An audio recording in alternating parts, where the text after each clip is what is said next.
Ce véhicule n'est pas un concept car, c'est un démo car. C'est en fait un démonstrateur technologique. C'est un démonstrateur qui permet de mettre en avant tout le savoir-faire qu'on a acquis. On a réalisé une vraie voiture autour des technologies les plus innovantes développées par Renault.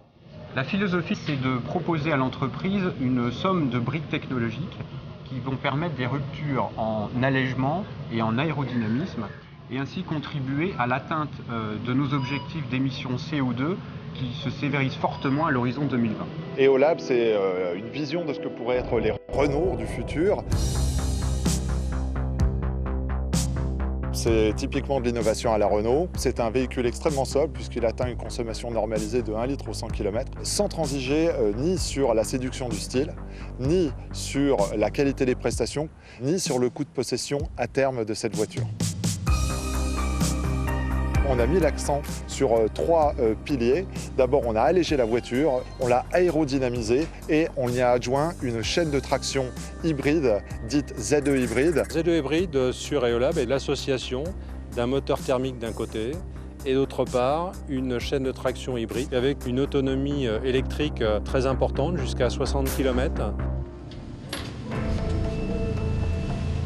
L'objectif global du projet, c'est d'alléger d'environ 30% l'équivalent d'une Clio 4.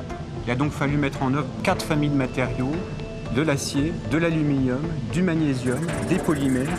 Il s'agissait ensuite de mettre la bonne matière au bon endroit dans la caisse, toujours en recherchant un compromis entre le gain masse, le coût et la faisabilité industrielle. Quand on travaille avec le design en aérodynamique, l'objectif est d'avoir des formes qui se rapprochent de la goutte d'eau. On a travaillé sur une chute de pavillon relativement forte, essayer d'intégrer la resserrée de voie qui est importante et garder surtout des angles relativement vifs à l'arrière qui permettent à l'air de très bien décoller.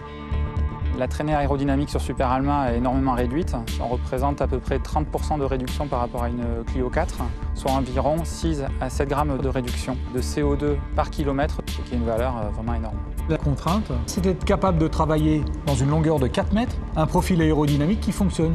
D'où les attributs de flap à l'arrière du véhicule. Les flaps permettent de réduire la traînée en diminuant la taille du sillage de la voiture. Le spoiler actif est un élément qui permet de réduire en fait le débit de soubassement.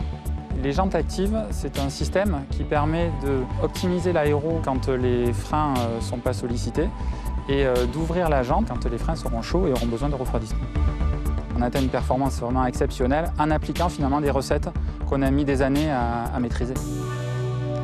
Finalement, EOLab, ça n'est qu'une étape particulière d'un projet plus vaste, Super Alma, qui emmène toute une quantité de ruptures technologiques proposées par les métiers qui visent à atterrir sur les voitures du futur selon plusieurs horizons qui vont jusqu'à 2022.